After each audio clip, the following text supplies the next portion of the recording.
Good evening mga kahoods, welcome back to my channel. So dahil sa sobrang init ng panahon ngayon ay nagkayayaan kami ng anak kong babae na magpunta dito sa Robinson Place dito sa Antipolo. At supposedly ay kakain sana kami sa Viking. It so happen lang na dumating kami nung alanganing oras yung dating namin, no. Dumating kami mga past siguro mga past 12 na siguro. So para may cut off si Viking na para until 2:30 yata yung kanyang lunch. So nung dumating kami doon para nag-cut off na siya, so hindi na kami hindi na tayo makapasok, hindi na tayo inalaw pumasok. So sana doon kami kakain sa Viking because hindi ko pa nadadala yung mga anak ko doon sa Viking, no. Ako naman several times na ako nakakain ng Vikings at actually nung una hindi ko siya masyadong nagustuhan, no, yung Vikings na unang kinainan namin ay sa Marikina. Doon kasi nung nagwo-work pa ako sa Marikina, meron kasi kaming yearly event doon na yung originally president of the company are having lunch with different departments. So yun, bali kayo yung mamimili kung saan kayo pwedeng kumain, no. At since nga yung department ko doon ay ang hinahandle ko that time is supply chain department, which handle the procurement, warehouse and logistics. So isa kami doon sa pinakamaraming tao, isa ako sa may pinakamaraming taong hawak doon sa Marikina. So since marami kaming taong hawak noon, nag-decide kami na dali na lang sa Viking, since bukod pa sa maraming tao kaming hawak, yung tao namin doon, of course taga warehouse yun, taga logistic, yung taga opisina hindi naman gaanong malakas kumain yon. So but alam nyo naman yung mga driver, pahinante, yung mga warehouse worker ay medyo lahat lalaki yon, so medyo malakas ang kumain. So we decided na doon na lang dalin yung mga tao sa Vikings Marikina, no. Actually originally inarrange nung HR manager do na sa isang parang karaoke bar. So originally sa karaoke bar niya in-schedule na mag dinner, no. Somewhere in Santa Lucia yan, meron dong isang bar na sing along bar. So para magbibidyoke kayo at the same time inuman, kainan. But since ang dapat ay nagdi-decide talaga doon, dapat doon ay ang department, ay hindi kami pumayag, no. Personally hindi ako pumayag. So mas pinili ko yung dalhin yung mga tao sa Viking kasi I find it kasi yung HR manager doon parang kontrapelo, 'di ba, yung umiepal-epal. Alam nyo ba yung umiepal-epal? So medyo kasi yun cheap na lugar, 'di ba? Yung pagdadalhan niya kasi medyo cheap na lugar yun maybe because yung budget din ay kinokontrol niya, no, kaya siya yung namili. But yung iba kasing mga department ay pumili rin ng lugar kung saan sila kumakain, particularly yung nauna doon, yung sales, yung finance. Sila yung namili ng kakainan nila Tapos yung HR manager parang gustong dinidegrade, di ba? Parang dinidegrade yung department namin at hindi kami pumayag na ma-degrade, no? Okay lang siya kung gusto niya i-degrade yung sarili niya, di ba? So be it. Gawin niya kung anong gusto niya. But doon sa mga tao namin, hindi ako pumayag, no? Hindi ako pumayag na dalhin lang doon sa chippy na karaoke bar, KTV bar. So we decided na pumunta doon sa Viking Marikina. So that's why gusto ko ring dalhin yung mga anak ko doon sa Viking naman, since nag-open na nga yung Viking dito sa Antipolo. Parang January or February yata yung dinala ko naman yung mga supervisor ko doon sa Cubao, no? Yung bago kong work to, dinala ko naman yung mga supervisor at saka yung isang staff ko na supposed to be ay nag-resign na nung mga month of October pa. So bali binitbit ko sila doon sa or dinala ko sila sa Viking diyan sa Gateway. 'Di ba? Na-post ko na rin naman 'yon at kumain kami doon.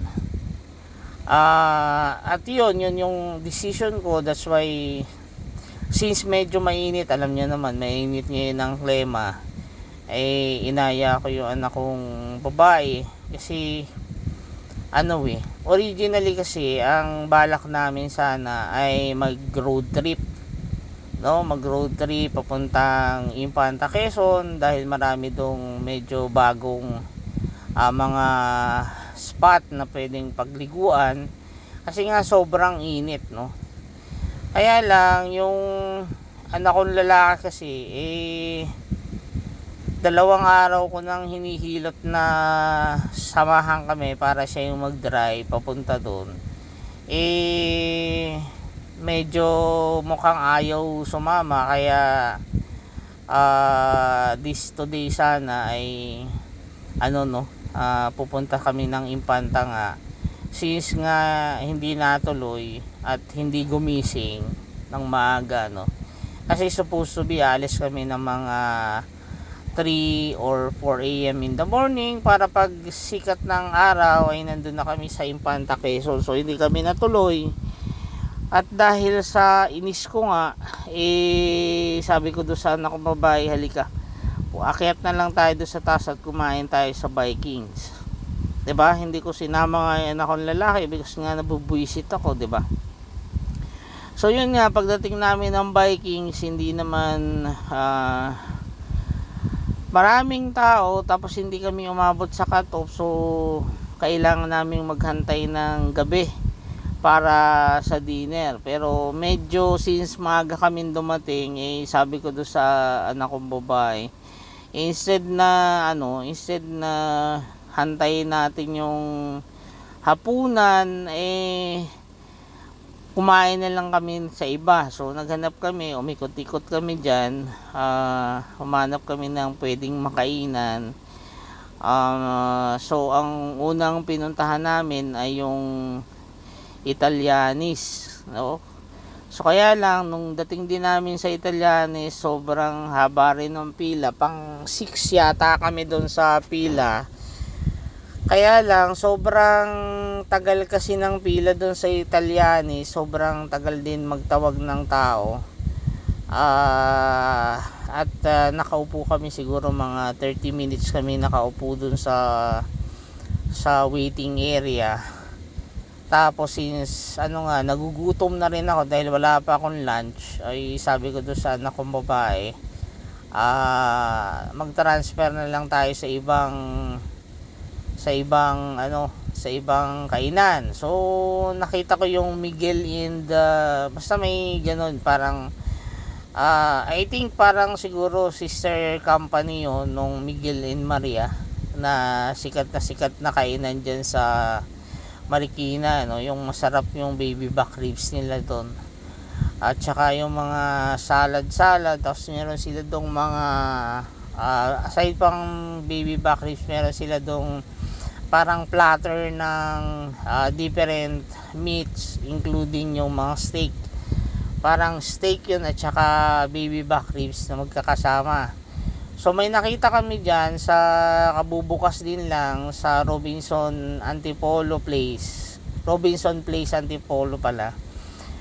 So sabi ko to sana ko, dumiretso na lang kami at doon kami kumain. Kaya lang mukhang napansin ko parang ayaw yatang pumunta nung anak kong babae doon sa kainan na yon. So parang feeling ko gusto niya magstay dyan sa parang mga spaghetti nga yung pagkain, plus ayan yung mga ganyan sa kinakain ko ngayon. So since mahaba, sabi ko actually doon sa isang side ay andun yung Old Spaghetti House, so baka gusto niya doon na lang kami kumain.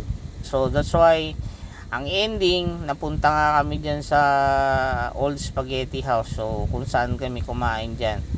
So kung makikita nyo, sobrang naparami yung order ko dyan, no? Sobrang naparami yung order ko dyan. Umorder ako ng isang pizza. Pero hindi ko na-imagine ganun kalaki yung pizza, no? Sobrang laki ng pizza. Tapos marami rin akong ang tawag dito, marami rin akong food na na-order dyan. May chicken, may calamari, may spaghetti. Yung anak ko pumili din ng sa kanya. So basta hindi ko na matanda kung ano mga food ang na-order namin dyan. But yung food na in-order ko dyan ay enough na for 4 to 5 persons na. So ganun karami. So napilitan kami. Ganyan nga, na ubusin yung pagkain, no? Kasi medyo, alam niyo naman yung mga ganitong restaurant, no? Medyo ano yun, yung in terms of yung taste nung kanilang spaghetti dyan ay Italian yung pagkakagawa, no? Yung asin purong tomato sauce yung nilalagay. Yang in order kong yan sa akin na yan ay pomodoro yan, supposed to be. Kaya lang kakaiba kasi yung lasa ng pomodoro nila, like any other spaghetti house na yung pomodoro nila. Ako kasi marunong din ako magluto ng pomodoro, no? Ano lang naman yan, olive oil at saka sun-dried tomato lang yan. So yun lang yung mimix mo dyan, tsaka basil. So yung tatlong ingredients lang na yun ang imimix mo dyan. Yung fresh na basil, yun yung magpapasarap niyan. Tapos merong konting garlic. So magigisa ka ng garlic, pwede ka magligay ng onion. Pero normally ang ginagamit ko lang dyan talaga garlic at saka olive oil, tsaka sun-dried tomato. Yun lang, enough na para sumarap yan. Itong sa akin parang super thick yung pagkakalagay ng tomato sauce, kaya may umay factor siya, no? May umay factor. Yung pomodoro kasi na kadalasan na tipo kong kainin, yung more of the olive oil, hindi yung more of the tomato sauce, no? Ito kasi ang dami ng tomato sauce kaysa sa yan, yung tinuturo ko ngayon. Medyo may umay factor diyan. Kaya ako lang napipilitang kainin yan for the very first time. Normally hindi kasi ako nagiinom. Pag nakikita mong nagiinom ako, ibig sabihin hindi ako nag-enjoy do sa kinakain ko. Ganun lang naman kasimple yun, no? Kasi nga sobrang maasim siya, maasim yung recipe na ginawa dito ng pomodoro, no? Parang hindi siya pomodoro, no? Parang Italian spaghetti siya, parang ganoon ang dating sa akin. Kasi ang pomodoro very light lang talaga yung lasa niya, very very light, na very soothing, pero parang masarap, palinamnam, ganoon. Hindi katulad nito maasim. So but anyway, yung pizza nila dyan, I forgot na lang yung pizza nila dyan, pero yung pizza naman, in fairness naman, masarap. Tapos nag-order ako dyan ng apple shake. Hindi rin masarap yung apple shake nila actually, no. Mas masarap akong gumawa ng apple shake. Yung anak ko naman ay umorder naman ng I think pineapple juice naman, no. Sinabi ko kasi sa kanya kung gusto niya mag-order ng mango shake. Kasi yung mango shake nila dyan, masarap yan. Kasi ano yan yung Old Spaghetti House dyan. Yan kasi yung pwesto nung aking, ang tawag dito, Shrimp Shack. Yan mismo yung pwesto ng Shrimp Shack. And I guess yung Shrimp Shack at saka yung itong Old Spaghetti House na to, iisa lang probably yung may-ari, because nagkikerry rin sila ng menu for Shrimp Shack. That's why sabi ko nga doon sa anak ko, kung gusto niya umorder din ng Shrimp Shack. Kaya lang ang problema ko lang, yung kinikerry nila dito na recipe ng Shrimp Shack ay yung hindi ko kinakain. Yung mga kinakain ko, yun yung wala doon sa menu nila. But naka-indicate nga doon, malinaw na malinaw, Shrimp Shack. So bali ano to, hybrid yung pagkakagawa ng restaurant na Old Spaghetti House na to. So dalawa yung kinikater niyang pagkain dyan. Yung kasing Shrimp Shack medyo mas mas angkop doon sa panlasa ko. Eto, huminto na ako sa pagkain kasi nga medyo pinipilit ko na lang kasing ubusin, ng hinayang kasi ako, so daming natira. Kaya lang yun, nag-offer naman yung waiter, siguro nakita niya na hindi nga kami masyado nag-i-enjoy doon sa pagkain, so nag-offer siya na i-pack na lang yan, i-take out na, so i-sharo na lang natin yan palabas. So yun, pinak na lang yan at inuwi na lang namin yung mga natira. Sobrang dami pa nung natira, at even ito, kung mapapansin nyo doon sa plate ko, ay siguro mga 1/4 lang yung nakain ko na tapos yung gilid kasi niyan parang yan pomodoro na merong ano bang tawag doon, parang crispy na chicken fillet na nandun sa ibabaw. So yung chicken fillet hindi ko rin masyadong type, super dry yung pagkakagawa. Crispy naman siya, kaya lang yung loob niya ay medyo makunat. So meaning na overcook yung pagkahaluto ng chicken sa loob, kaya medyo hindi siya magandang nguyain. Tapos parang nag-absorb siya ng maraming oil. So that's why pag kasi medyo ayoko nung mga pagkain na medyo maraming oil. So yun nga, ang ginawa na lang natin dito ay huminto na tayo at nag bill out na tayo dito, at pinabalot na lang natin yan, no. I don't know kung yung anak ko ay nag-enjoy doon sa kinain niya, kasi gusto sana nung anak ko talaga Italianis. Sa sinapansin ko, parang ayaw niyang tumayo nung sinabi ko lipat na lang tayo sa Old Spaghetti House. Meron kasi sila diyang yung